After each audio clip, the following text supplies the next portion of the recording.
Crime Tracker coverage now. A frightening incident in Nashville caught on camera. Antioch resident Jennifer Wilson says she got her mom a dash cam for this exact reason. You never know what's going to happen out on the road. Now, we've talked a lot about Nashville the last couple of days. Well, actually the last couple of months.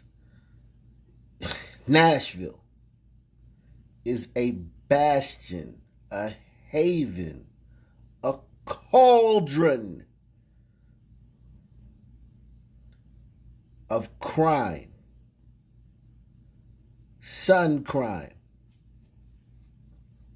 Nashville. And just like any other city, they asked for it. But this daughter, shout out to her, whether she's one of the people who asked for it or not, she got her mother this dash cam because she knows how violent. It's that violent. You got to get your mama a dash cam. That's how violent it is. Your mama. She got her mom a dash cam for this exact reason. You never know what's going to happen out on the road. Wilson's mother was in town from Alabama and on her way to meet her for lunch in Franklin. She was driving on Interstate Drive near Nissan Stadium. As she entered the on-ramp to I-24 East, this happened. Oh my God. This guy just got out of a car and pointed a gun at me. Now, had there been a cop that had seen him and got behind him and chased him down, and they hopped out the car and ran, and the cop tackled him, and during the tussle, the cop punched this guy a couple of times. I'm not joking. There's a big story in D.C. where a guy had a ghost gun. He was trying to fight to get away from the police because you don't want to get caught with a ghost gun. And a couple of cops punched him a couple of times because they're fighting with him. He's trying to, he's trying to get away. They dropped the charge on the ghost gun and suspended the 3 cops because of public outcry. And this is what happens in these cities, man. This guy gets punched a couple times during a fight with some cops, and everybody loses their mind. That's why it's so hard to sympathize with these people. God, it's hard. It was very hard to sympathize with these people. As you just saw there, this white van stops on the on-ramp. The passenger runs out, points a large assault-style weapon at her vehicle, appears to wave, then runs back into the van. Wilson's mother called police to file a report, then gave Wilson the SD card from the dash cam so she could review the footage. There was no road rage. There was no tailgating. She's not an aggressive driver. I don't know if he thought that was somebody else's vehicle, or I don't know if it's a joke. She said, I guess I should have ducked. But, when you're in that situation and you can't believe it's happening and it happened so fast and then he was back in the car, you just don't have time to react. She handled it a lot better than I would have. She was pretty calm, just a little bit of voice shaking. I'm sure later she'll be more traumatized by it because that stuff comes in waves.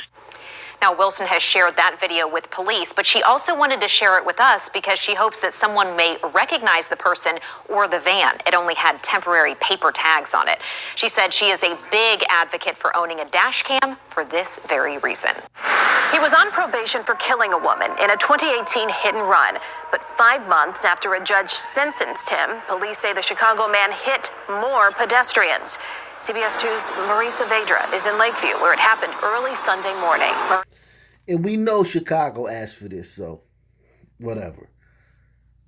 But I'm just trying to show you how dangerous the roads are.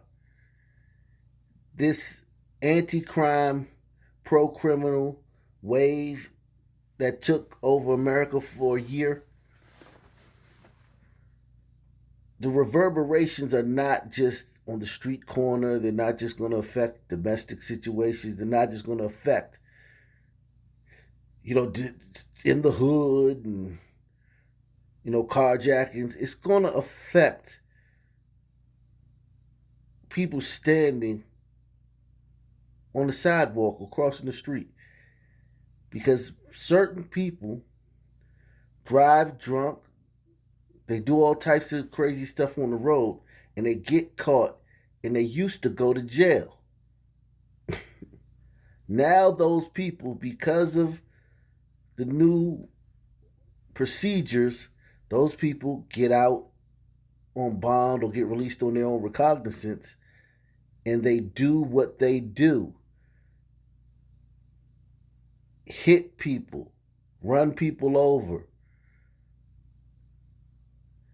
I know some of y'all probably think, man, this guy should have been, he killed the woman, then he got off on probation. He should have been thanking his lucky stars.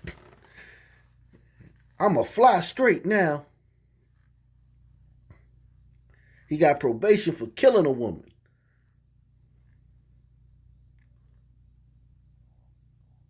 But you know what? Hit and run. Probation. They don't think like that. Okay? The criminal mind. Have y'all ever watched that show, Criminal Minds? It's a show on TV called Criminal Minds. Okay? You guys should, the criminal mind doesn't work like that. It doesn't work like, oh, whew. Thank my lucky stars, G. Willikers.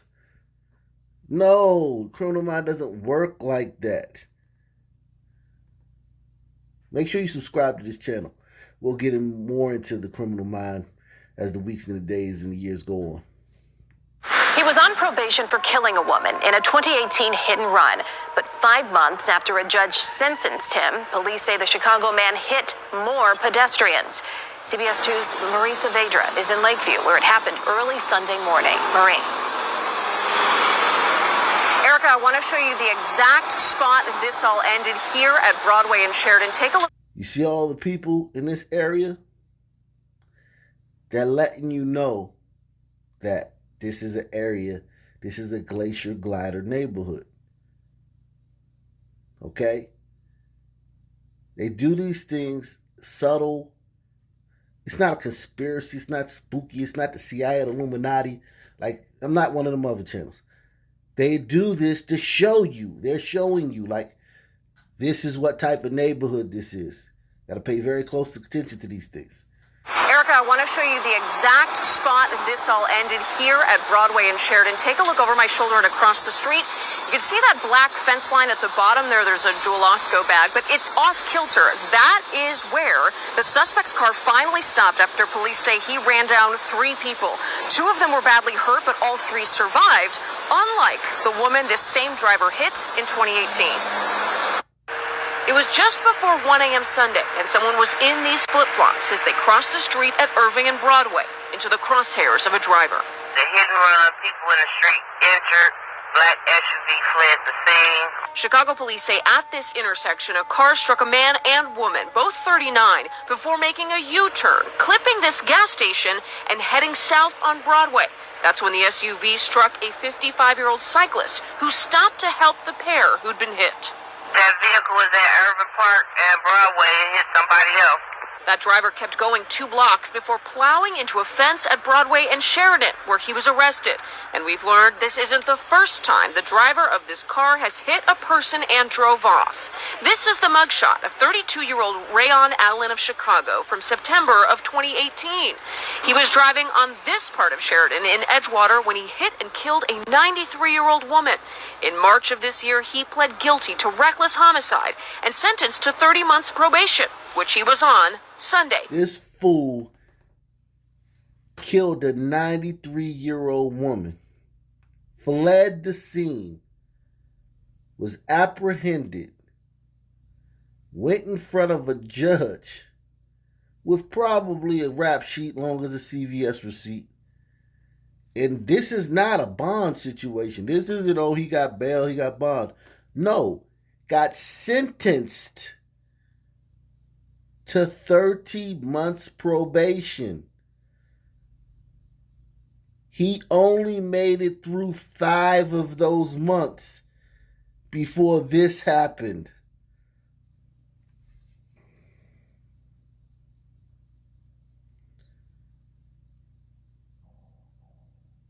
Everything is ruined now.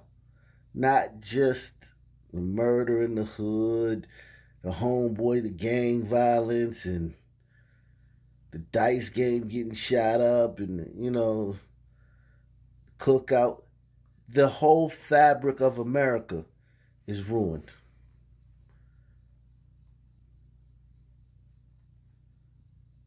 And this guy, for this, what's he going to get for it? He was on probation, so they got to give him some time. But they don't have to keep him. They can let him out until he gets sentenced, until he goes to court, and whatever it does, whether he cops or he takes it to trial. He's most likely going to cop, but he can be out on the streets until then. And most likely he will be.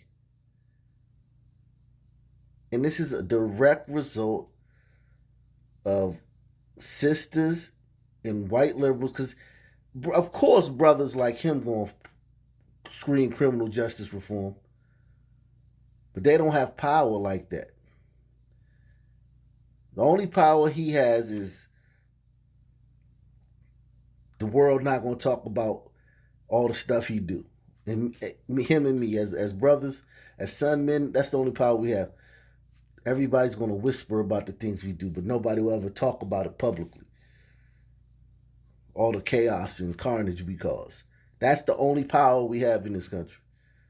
The power of people not, calling us out. But sisters wield, monetary power, political power, so do white liberals. And them fighting for this criminal justice reform. Look, that 90-year-old woman, 93-year-old woman. I'm sure she was like, I love what's going on nowadays. It reminds me of the 60s. I love the spirit of these young people. It reminds me of the 60s. Go on, get your rights. Rayon Allen of Chicago from September of 2018. He was driving on this part of Sheridan in Edgewater when he hit and killed a 93-year-old woman. In March of this year, he pled guilty to reckless homicide and sentenced to 30 months probation, which he was on Sunday when this happened. 10-4, we got another info rolling that way. The woman and the cyclist were critically hurt, taken to the hospital with head trauma. Allen faces 7 charges, including DUI and leaving the scene. He'll be back in front of a judge in October. I did speak to family members of the 93-year-old woman who was killed in that previous hit and run today. I asked them if they had any reaction to this alleged hit and run. They said they couldn't share it at this point because it is possible they could be seeking more legal action in the case of their mother's death. Erica? All right, Marie, thank you.